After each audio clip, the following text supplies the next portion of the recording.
Hi friends, मेरा नाम है राज और आप देख रहे हैं विंडोज़ टेक सॉल्यूशन। तो आज का टॉपिक है, अगर आप विंडोज़ 11 यूज़ कर रहे हैं और उसमें काफ़ी स्लो परफॉर्मेंस का आपको इशू आ रहा है, या फिर अभी आपने विंडोज़ 10 को अपग्रेड किया है विंडोज़ 11 में और उसके बाद आपके सिस्टम की परफॉर्मेंस काफ़ी स्लो हो गई है, तो कैसे आप उसको ठीक कर सकते हैं। मैं इस वीडियो में आपको कुछ ट्रबल शूटिंग मेथड बताऊँगा जिनको अप्लाई करने के बाद आपकी जो सिस्टम की परफॉर्मेंस है वो काफ़ी अच्छी हो जाएगी। बेसिकली ये इशू आता है काफ़ी लोगों को, जिन लोगों ने अभी अपग्रेड किया है विंडोज़ 10 को विंडोज़ 11 में, उन लोगों को काफ़ी स्लो परफॉर्मेंस का इशू आया है अपने विंडोज़ 11 ऑपरेटिंग सिस्टम में।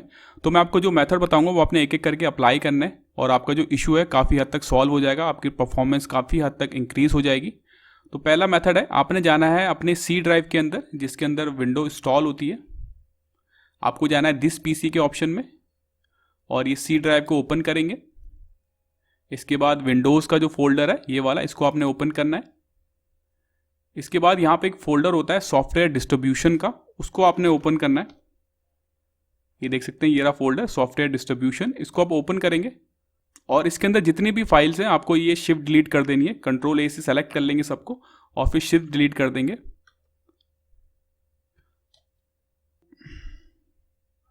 बेसिकली ये जो वो फाइल्स हैं जो विंडोज़ की अपडेट फाइल्स होती हैं, जो डाउनलोड होती हैं सिस्टम के अंदर और उसके बाद डाउनलोड होने के बाद आपका सिस्टम अपग्रेड हो जाता है। तो ये जो डाउनलोड फाइल्स होती हैं ये अपग्रेड होने के बाद किसी काम की नहीं होती, तो ये वेस्ट होती हैं। तो इनको हम डिलीट कर देंगे ताकि ये आपकी परफॉर्मेंस को इंक्रीज कर पाए।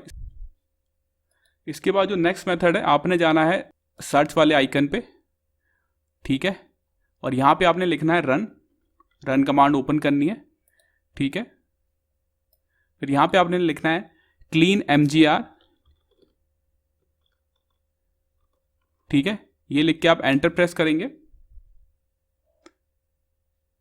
यहाँ पे मेरा सी ड्राइव ऑटोमेटिकली इसने ले लिया है। अगर इन केस आपके सिस्टम के अंदर दो ड्राइव हैं, सी ड्राइव और डी ड्राइव, तो आपको ऑप्शन आएगा, तो आप उसमें सी ड्राइव सेलेक्ट कर लेना, क्योंकि हमें सी ड्राइव इसलिए सेलेक्ट करनी है क्योंकि इसके अंदर बाय डिफ़ॉल्ट हमारी विंडोज़ लोड होती है और इसी ड्राइव के थ्रू जो स्लोनेस का इशू आता है वो आप इसी ड्राइव की वजह से आता है। तो आपने सी ड्राइव को सेलेक्ट कर लेना है। मेरे केस में मेरा एक ही पार्टीशन है तो उसने सी ड्राइव ऑटोमेटिकली ओपन कर दिया है। आपको ये सारे जो टेम्परेरी फाइल्स हैं इनको टिक कर देना है और इन सबको हम मार देंगे डिलीट, ठीक है। ये सारी टेम्परेरी फाइल्स हैं जो विंडोज़ ऑटोमेटिकली क्रिएट कर देता है, तो इनको सबको सेलेक्ट करके आपने ओके पे क्लिक कर देना है। डिलीट फाइल्स को सेलेक्ट कर लेना है और जो सारी फाइल्स हैं ये डिलीट हो जाएंगी।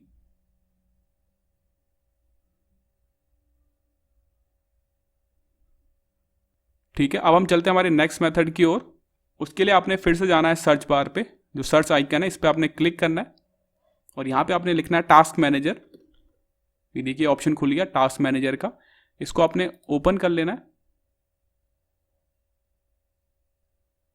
इन केस आपका जो टास्क मैनेजर का विंडो छोटा विंडो खुलता है लाइक दिस, अगर ऐसे फॉर्म में खुलता है तो आपको मोर डिटेल्स पे क्लिक कर देना है, ठीक है। उसके बाद आपने जाना है इस वाले टैब पे, स्टार्टअप टैब पे, ठीक है। तो ये सारे सॉफ्टवेयर वो हैं जो आपके सिस्टम के साथ ऑटोमेटिकली बैकएंड पे स्टार्ट हो जाते हैं जैसे आपका सिस्टम ऑन होता है। तो हम इन सबको डिसेबल कर देते हैं ताकि जब हमें इनकी रिक्वायरमेंट होगी तो हम अपने आप ही इनको ऑन कर लेंगे, ये ऑटोमेटिकली बैकएंड पे ऑन ना हो। तो इसके लिए हमें क्या करना है, इन सबको मैं डिसेबल कर देता हूँ। इससे क्या होता है, अगर ये सारे ऑन रहेंगे ना और जैसे ही आपका लैपटॉप ऑन होगा, आप लॉगिन करेंगे पासवर्ड डाल के, तो ये बैकएंड में अपने आप ही स्टार्ट होने लग जाएंगे, जिससे कि आपकी जो परफॉर्मेंस है वो काफ़ी लो हो जाएगी। तो इस बेटर है कि आप इन सबको डिसेबल कर दो यहाँ से, और जब भी आपको रिक्वायरमेंट होगी, जैसे कि कोई भी ऐसा सॉफ्टवेयर है जैसे कि ये माइक्रोसॉफ्ट एज का जो ब्राउज़र है, अगर ये ऑटोमेटिकली मुझे नहीं चाहिए, जब मुझे रिक्वायरमेंट होगी तो मैं अपने आप ही इसको स्टार्ट कर लूँगा। तो इसलिए मैंने इसको डिसेबल कर दिया है, ठीक है। तो इन सबको आप डिसेबल कर देना और अपने सिस्टम को रीस्टार्ट कर देना। रीस्टार्ट होने के बाद आप देखेंगे कि जो ऑटोमेटिकली बैकएंड पे सॉफ्टवेयर रन हो रहे थे वो अब रन नहीं होंगे। तो इन सबको आपने डिसेबल कर देना इनका स्टेटस, ठीक है। अब हम चलते हैं हमारे नेक्स्ट मेथड की ओर। आपने जाना है सर्च आइकन पे फिर से, ठीक है। यहाँ पे आपने लिखना है cmd, कमांड प्रॉम्प्ट पे राइट क्लिक करना है, रन एज एडमिनिस्ट्रेटर को सेलेक्ट कर लेना है। आपको यहाँ पे एक कमांड टाइप करनी है sfc स्पेस /scan now, ठीक है। और फिर एंटर प्रेस कर देंगे। इस कमांड से क्या होगा, आपकी विंडोज़ की कोई भी फाइल जो करप्ट हुई होगी या फिर मिसिंग हुई होगी उस फाइल को ये रिप्लेस और रिपेयर कर देगा। ठीक है, और जो ये प्रोसेस है कम से कम 5 से 10 मिनट का टाइम लेता है कंप्लीट होने में।